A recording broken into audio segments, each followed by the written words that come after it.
Greetings, this is Atma Bora. Today again is February 9th, 2022, and we've got another special guest. His name is Chandra Prakash Bora in Pune, India. Welcome, Chandra. Can I call you Chandra or should I say Chandra Prakash? Prakash? Chandra Prakash? Ah, yeah, Chandra will do. It's okay. Chandra, okay, awesome. Well, welcome. Thank you. Welcome. Yeah, so I just was saying earlier that being as though I'm in Chongqing, China right now, and you're in Pune, India, you're actually closer to me than everybody in America. Yeah, geographically also, like the time kind of thing. Yeah, absolutely. And your English is quite good, and that's what I admire about India is they tend to do a pretty good job of teaching everybody English. So you got an advantage over us Americans who are usually fluent in only one language, English. You guys can speak at least a couple. That's great. Yeah, that's quite an advantage. Being born in a country where there's a lot of multiple languages being spoken. So people here tend to be bilingual, or at least they know more than one language. That's an advantage, I would say. Yeah, absolutely. And culturally too, there's definitely a difference in the West compared to India and the East. You know, one thing I admire about India, in fact, there's an old saying in America you can make money, but in India you can eat. It's like in India you've got enough rice and food to go around, whereas in America you might make money, but you might not have food. Yeah, definitely. The cost of living is quite not that high in India. That's Yeah, true. and there's just a sense of hospitality in that people want to make sure you're fed and take care of the basic needs. It's Yeah, there is quite some uh, hospitality, as you say. So yeah, that there is. If you go to a different town, also people will greet you like a guest, and they will make sure to provide a positive experience for your time of stay. That's true. Yeah, and one thing too I noticed because I've visited India a couple times. The first time I visited, I it was quite some time ago. It was like a good 25 years ago, or coming on 30 years ago, and spent about 4.5 months traveling the whole periphery of India, starting in Calcutta and went to Bodh Gaya and Varanasi and up to Rishikesh, actually Hardwar first, which is where I was the Kumbh Mela, which happens every 12 Oh, years in each of those cities, right? yes, yes, true. That was an It's quite experiment. religious gathering. Yeah, yeah. And for those that don't know, the Kumbh Mela is like the largest spiritual or religious gathering on the entire planet, where millions of people converge because they believe that if you take a bath in the Ganga River or whatever river it is, or the Yamuna, or whatever, depending, Yes, they, Ganges also. If you come from a Western point of view, it's called Ganges, and in India we call it Ganga. Ganga, okay. But they believe if you take a bath during that auspicious time, that you are absolved of sin, basically, and go straight to heaven after you pass from this earth. Is that a fair assumption? Yeah, it's absolutely correct. Yeah, yeah. And so it's definitely an experience. You've got different religious communities there. You got different gurus there, and there's a big parade, and it's pretty incredible. But yeah, I spent 4.5 months there. Traveled around India. From there, I went to Rishikesh, and I went to Dharamsala, which is where the Tibetan government in exile is. And I went down.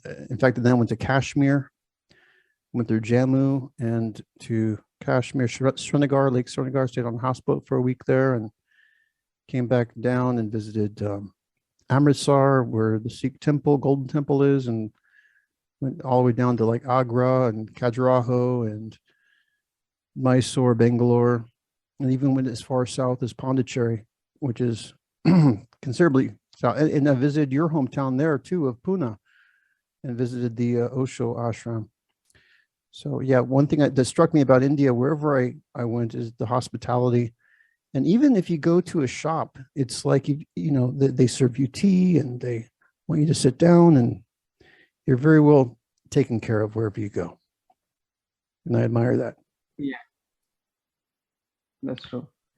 Awesome. Like you almost traveled across India and almost all of historical and religious places, I suppose. Yeah, yeah. Well, I didn't go to the metropolitan Bombay. See, where else? Did you go to Chandigarh, which is quite a modern city with wide roads and everything? And um, Yeah, definitely well planned. hmm, and gosh, what's the other major city? That's what's the city? What's the big New Delhi? I was in New Delhi also. Okay. Yeah, but one thing that really struck out is that in Calcutta, the very first day I went and I got a shave, and that was an incredible experience because they take a straight edge razor and they shave you. It just it's definitely an experience that you don't get in the West, but Nice. it's all good. So let's tell me about yourself, Chandra. Yeah, I don't want to give too long of an intro here. Could you tell us Okay. about how more about you and your spiritual journey? One thing I admire about you, by the way, is that you seem to have a great deal of insight and wisdom, and you seem to have reached a place of bliss. Could you tell us a bit about that?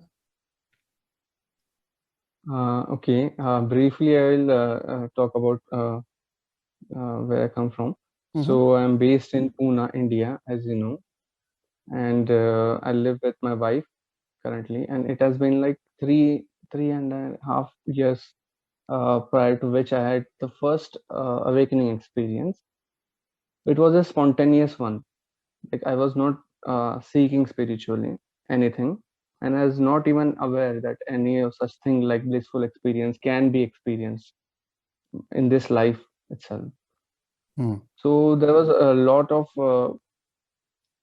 of suffering prior to the what happened experience, the opening up, I would say. So there was a question which came in my mind, like what is the purpose of all this? Why do we just educate ourselves, that we find a job, then we get married, close to like October 2018. So this was constantly the whole month I was pondering and thinking about the purpose of life. And suddenly on YouTube I came across Plato's allegory of cave video. So that really made me think about what really is happening. Like what we see, is that all that there is, or there is something behind this curtain?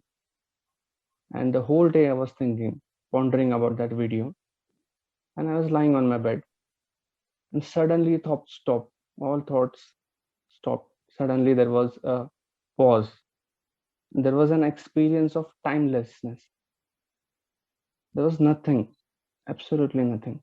And after that, I was filled with a different kind of consciousness. You can see something in me was felt like was breathing and was alive, which I was not aware of until that point.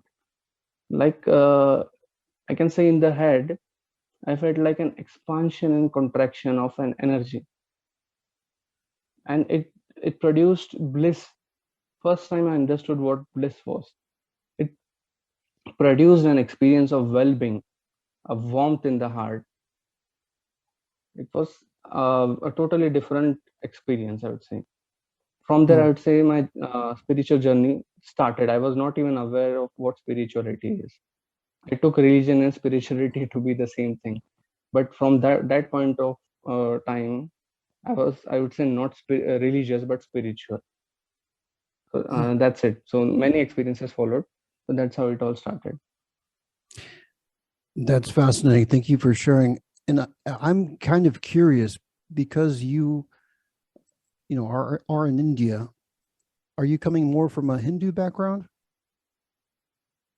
Yes, I was born into a family which primarily practices Hinduism as a religion. So yes, I did come across a lot of uh, like customs and traditions which are basically Hindu in nature. Mm. So yeah. So I know in Hinduism, they allow for these experiences within the context of Hinduism because you can have direct experiences of Krishna, of Vishnu, of Ganesha, of these different Hindu deities. When you had this spiritual experience, did you feel like it was associated with any of these Hindu gods, or do you think it was not associated? I would say it was totally different experience than what I was taught. When it actually happened, it did not feel like I was a Hindu. Mm. It felt very impersonal, and the experience of God felt very impersonal. Like God is not what I thought God was. The idea of God, religious idea of God, is very different than the actual experience of God. So, It's so, very impersonal, so would warm, you say it's more of Brahman then, as opposed to more of these? Brahman, which is the same for all. Whoever will experience it will not experience it in the way they have been taught by religion. So, what I understood afterwards, after settling down in my experience after a year or two, is that these religions were centered around awakened beings who had experienced that truth, and they tried to explain it to people either verbally or through books. But those who have not experienced will probably misinterpret it, and so the sects and groups are formed. But the experience has to be the same. Truth is one, God is one. So whoever will experience it in the same way. Oh, One, that's that's fascinating. non-dual, absolute. So you experienced this mind-blowing cosmic expansion, and coming from the context of Hinduism, you felt, wow, this is something new, this is something different, this is something special. And this happened just fairly recently for you then. Is that right? Like 3 years back, three and a half years back in 2018, it started, but it kept expanding. New insights kept coming. Before this happened, had you met any gurus or anything like that? No, never. I've never actively tried to uh, be spiritual or met any guru.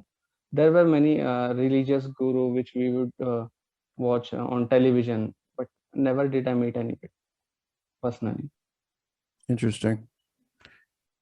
And so after you experienced this, could you describe how that immediately impacted your life and kind of what happened after that? Uh, for the first 6 months, I was in a state of bliss. It was effortless bliss, I would say. Wherever I moved, I felt lighter. I felt there was a sense of purpose back in life, that there is something more than the material, that we are spiritual beings by nature, experiencing the material world, the physical world, and not the other way around. Hmm. And there was connectedness to nature, to other animals, to everything. So I felt at peace, at rest. And there were no goals at that moment. I was moving continuously in the present moment, as if the higher power is taking care of me. All my worries are taken care of. I need not worry. So mind was in a backseat, And and you, things were happening. that's amazing. And you were married, you are married when this happened? Yes, I was married, So if I and I may, was meditating 6 months then. so if I may ask, how did your wife feel about this? Did she have any notice, any change in you? Yeah, for the first 6 months, I was very happy, and as a consequence, he was also happy. Definitely, the conflicts just subsided. Any kind of arguments, minor petty arguments, they just subsided. They stopped happening. Wow, that's great. Thank you. And you, of course, you're free to ask me any question you want as well. So I don't want this to be all one-sided. No, no issue. So I'd also like to know, like, what is your experience? Like, what brought you into spirituality, and what was the experience of the like highest truth that you experienced? Well, it's kind of a long history for me because I know that I had an early beginning, when I was 19 and 20, early 20s is when I first, discovered that there's something more than what science could explain. So I don't know if you want me to get into the past, like the early past, or if you want me to focus more on the recent experiences. What do you like? Surely, the most recent experience, like the threshold that you say that you crossed at Mm. one point. So, how was that experience? Well, okay. Well, just for some context, it's not like when this happened, I had never meditated before or anything like that. Of course, I had in the past done mantra meditation. In fact, there was one point in my life where I was doing meditation twice a day for an extended period of time, intense meditation. And so I was no stranger to attaining temporary states of consciousness where I might have a glimpse of limitlessness or have very interesting experience that might last a moment or a few minutes or maybe even hours. But the difference between what happened in the spring of 2020 for me was it happened and it didn't end. So that's like that. Wonderful. So and how it happened for me, and it's very simple to say. So it's almost um, not so interesting to tell you what happened, but I'll tell you what happened. I mean, I was just very simply sitting down and I was quieting the mind. I'd recently had broken up, well, with my girlfriend at the time, and I was single again. And I'm like, okay, fine. I gotta get to the next level. All right. I shouldn't mess around anymore. I know I need to do something else. There's something else missing. And so I close Yes. my I close my eyes and I focus, quiet the mind. I focus it to a pinpoint. I just start breathing. I'm focusing on the corners of the breath, which is the moment after the inhale and after the exhale. There's a pause there, focusing on that. My hands in chin mudra, which for those that don't know, that's when your hands are, with your index finger and your thumb are together and your other fingers are straight. And that basically means completion. It's like you're being stubborn that you are complete. Even if you don't feel complete, you're being stubborn that you are complete. And by doing that, suddenly I felt a tingling on the top of my scalp, the crown area. And I felt like an intense pleasure start to happen there with an amrita, this nectar, this dripping down of just exquisite pleasure. It's hard, it's indescribable, but it's more pleasurable than any drug or biological intoxication that you can possibly have. And that just started to intensify. It's like the dripping became a pouring, which it became like a waterfall of this that just started to engulf my entire mind. And I had the feeling of love as well. So the combination of both of these things is just the intensity is indescribable. So but it's one of those things, it's like words fail. It's like maybe poetry can come close to describing it, but it's until there's no substitute for experience. And ever since that happened, every day I would get new inspirations and I would write them down, and then I would share inspirations socially, locally in China, and to not much interest in other people here, but that's beside the point. And yeah, it just evolved, and I just started, this philosophy started to reveal itself uh, to me, which um, is like beyond scripture, beyond written books. It's like when you cross this threshold of illumination, you don't have questions anymore. Instead, the answers just keep coming. And Awesome, awesome. Absolutely brilliant. yeah, so that's what's happened, and then so that's been about a couple years, um, coming on a couple years now. So, and it's not ended. It's still going strong, and if anything, it's getting stronger. That's really nice. So this philosophy is also evolving, right? The insights keep coming.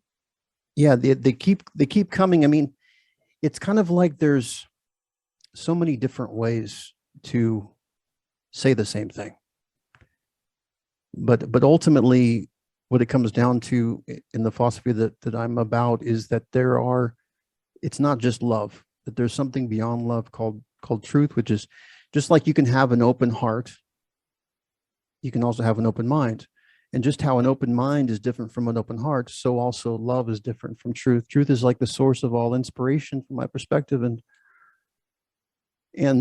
unfortunately, well, fortunately or unfortunately, I mean, a lot of the world today, they don't even understand what love is. A lot of people have never even experienced love, sadly. I mean, I hesitate to use the word sadly because I know there's a greater cosmic plan and everything has a purpose.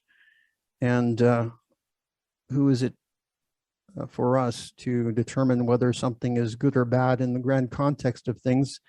Things happen precisely the way that they're happening for a reason, is my context. But love is like the inherent nature of who we are. That should be a commonality that everybody should be experiencing all the time. That's like a natural state. And then once you have that natural state too, it makes it easier to experience truth, which is also an experience that's no less tangible than love. And so far from what I've seen, a lot of these so-called spiritual teachers, many of them, they'll talk about love, but I'm not really seeing a lot of people talking about truth and the connection with the crown chakra and how there's that whole other dimension that opens up. Yeah, probably because uh, love will eventually get people to see the truth for themselves. So Mm. probably they are just priming people for love because, as we know, most people think attachment as love, which is not really love. Mm-hmm. It's the opposite of love, like wanting from the other, wanting happiness from the other, Yeah. like And depending on the other. That's not really love. yeah, and love is something easier accessible that people can more easily experience love, and that's why people love cats and Yeah. dogs as So, pets. so And priming people to get to love, opening their heart, probably will also help opening their mind. definitely. So what I just told you, that seems to resonate with you, with your experience. Would you say what you've had was quite similar to that? I would say yes, in a way. It started from the ground itself. Hmm. First, in the head, I felt it, the tingling in the between the eyebrows. That's also my experience. And then the throat area also started expanding, contracting, and a warmth was felt in the chest area. So I would say quite similar, but since truth is one, but it can express itself in multiple ways. So after all, there will be some similarity and some uniqueness to the experience of each individual, I would say. I would agree.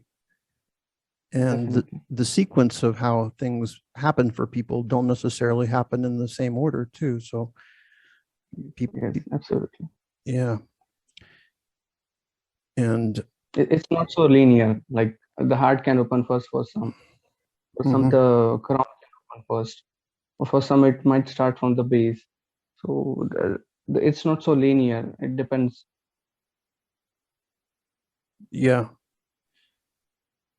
So would you say that any other experiences happened for you from this? I know there is quite a lot of lore regarding cities and so forth. Have you experienced any cities?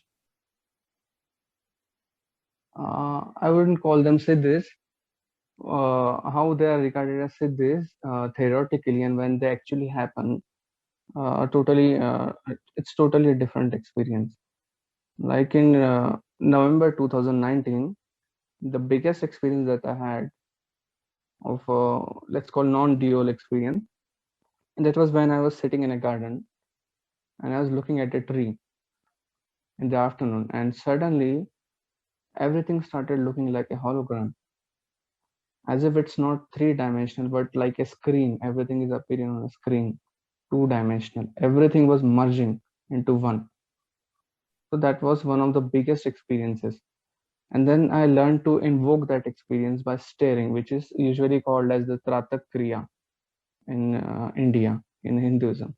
So if Mm, we can focus on any object without blinking for 5 minutes, let's say, then the reality will become very fluid instead of appearing as just objects separated by space. They will appear to be movable. And that was one experience. Another experience that I had was of remote viewing.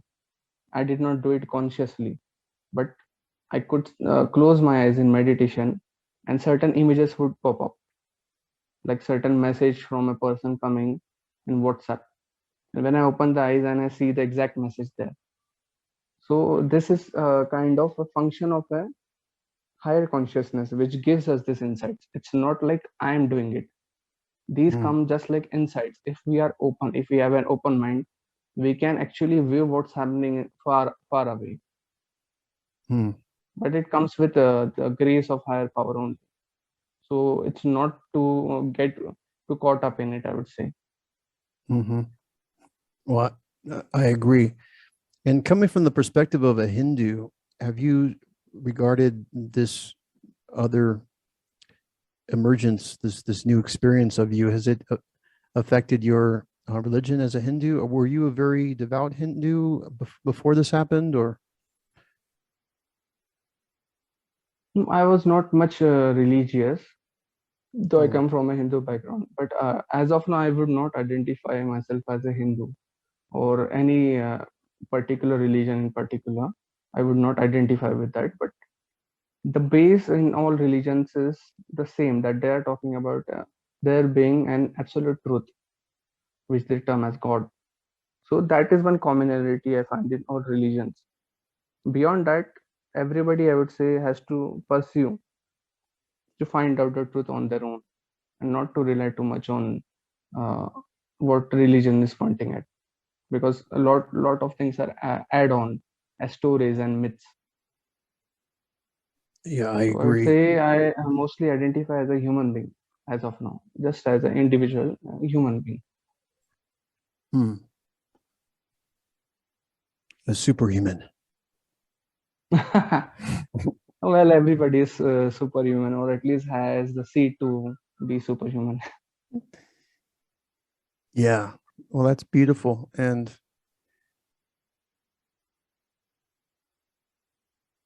yeah, I feel the space right now, or it's like this is nice. It's got a nice vibe. Sure, sure, very positive. Yeah, definitely. And as from your experiences, do you identify with the chakra system that you've got the heart chakra and the crown chakra and you got the third eye chakra? How does that play into your experience? I would say definitely it was part of my experience though we cannot physically prove their existence, but energetically, I did feel the opening of a certain energy in various points in the spine.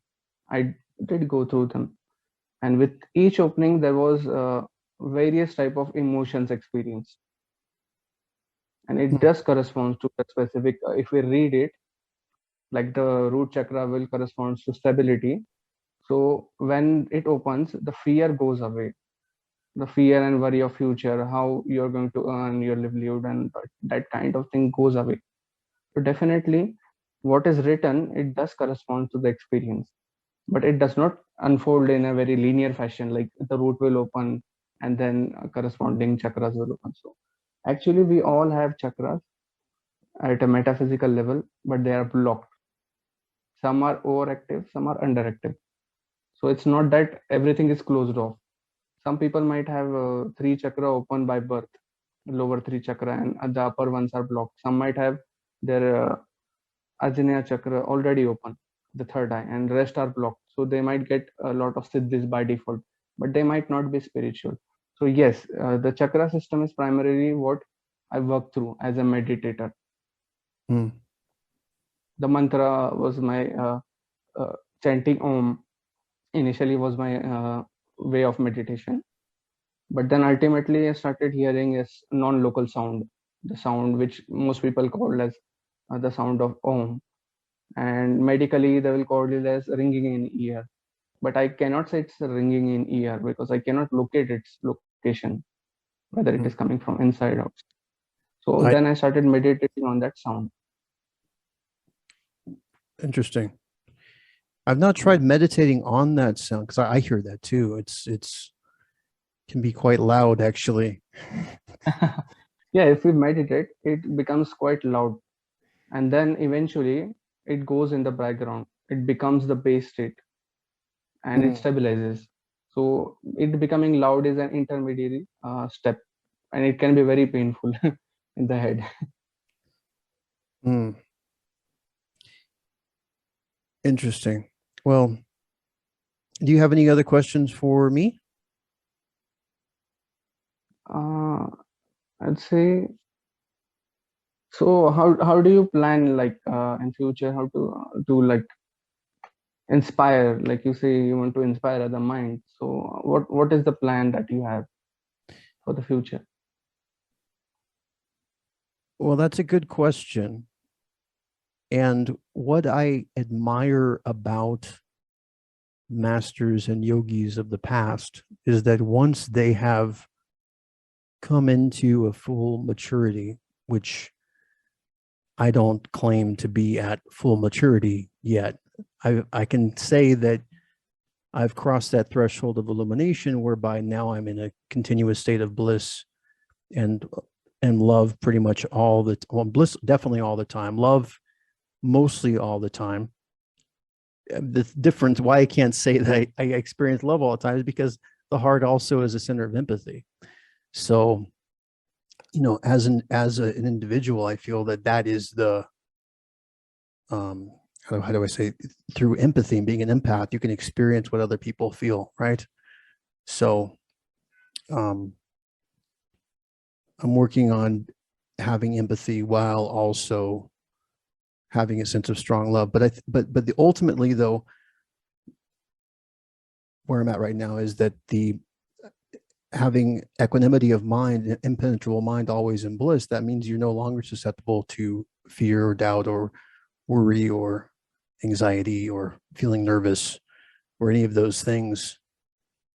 However, I believe the next stage that's more than where I'm at now, which is what I'm aspiring towards, is having such a strong presence that you can, anyone who comes within your periphery can be uplifted. It's like having that strong of a presence, if that makes sense. Are you there, Chandra? Did I lose you? Oh, your microphone's Yeah, sorry, okay. network interruption.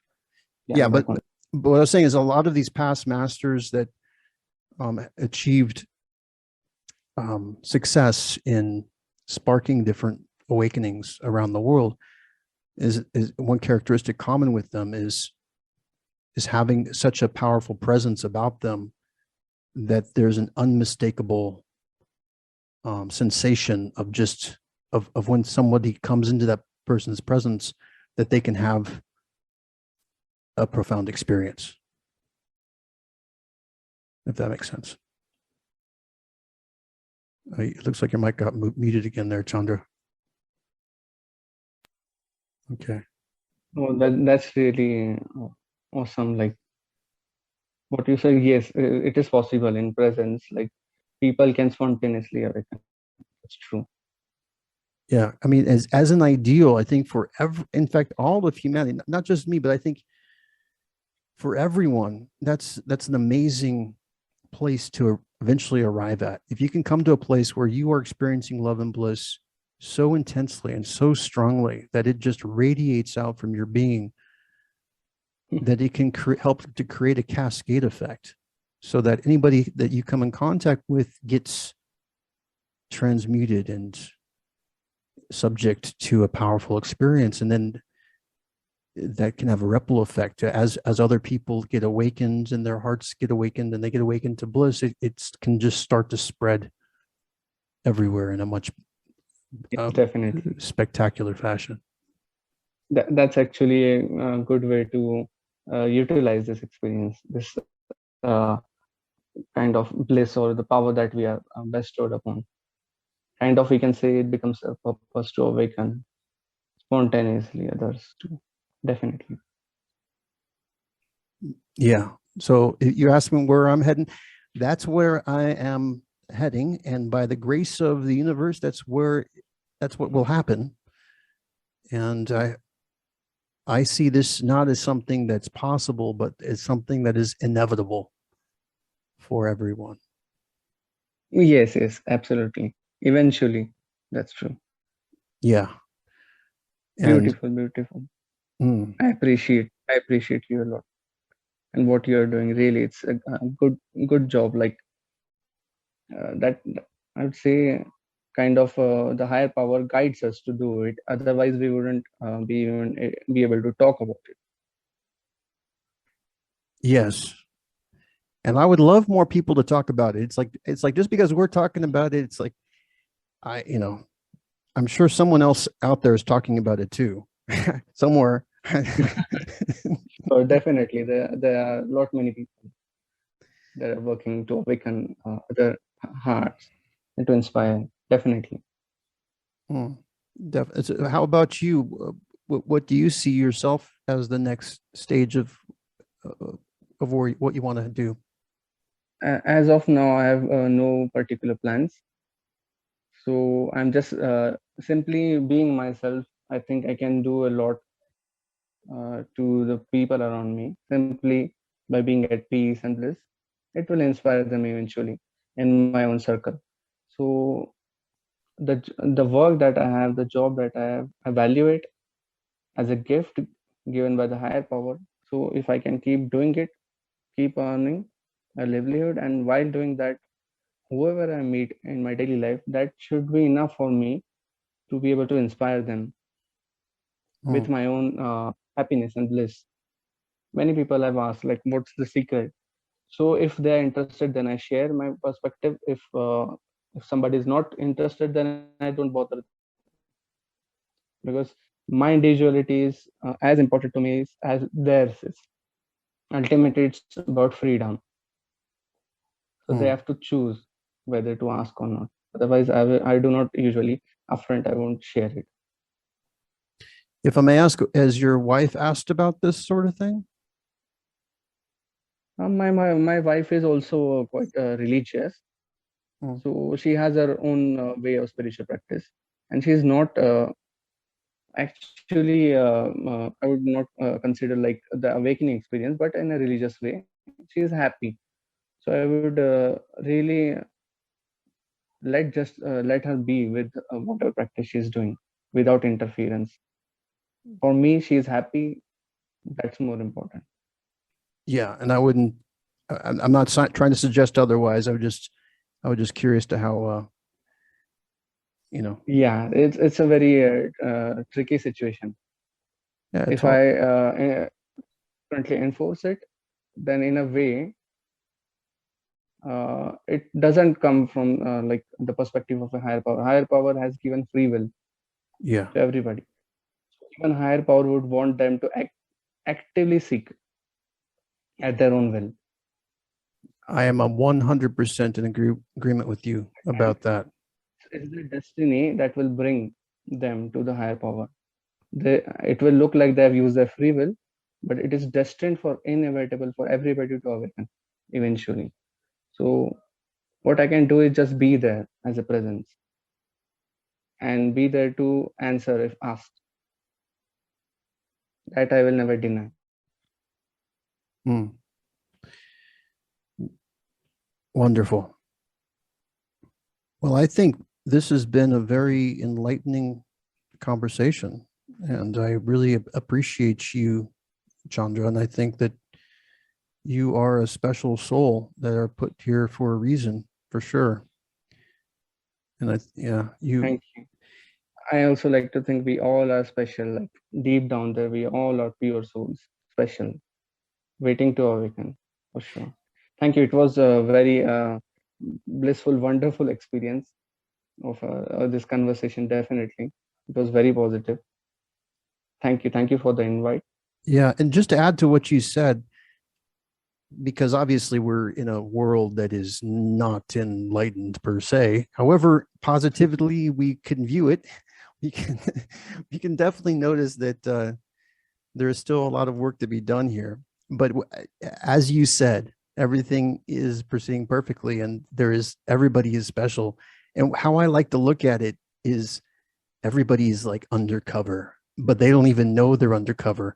They're so deep undercover that they've identified with their undercover identity. Yes, they forgot. It's such a big undercover that they themselves forgot. Yeah, exactly. Got caught up in multiple worldly identities. That's true. Specifically, I will call the social identity, the group thing that they identify with. Yeah, but so it's like everybody's in their deep disguise, but they don't realize they've got Superman deep down, or they're really an X-Men, but they don't know it yet. Correct, correct. Yeah, that's beautiful. Well, listen, Chandra, it's been a pleasure talking with you, and I wish you the best of everything there in Thank India. you so much. I wish you the best too. Mm. And you have a fantastic day. And by the way, is there anything that you want to promote about yourself, or anything special going on in your life that you want, if you want people to reach out to you? Is there a way to reach you, or do you want to keep it? Nothing in particular. As of now, nothing in particular. Like I'm good at this position that I'm in, happy and blissful. Okay. All right, cool. Thank you. It's been a pleasure. Yeah, absolutely. And if you guys want to contact me personally, you got divinity.com, and you've got different social sites like Reddit and Slack and so forth like that, YouTube channel. But awesome, Chandra, you have a great day, and until next time, bye-bye. Sure. I wish you the same. Have a great day too. All right, Until sure. next. Okay, bye-bye. So take care. Bye bye.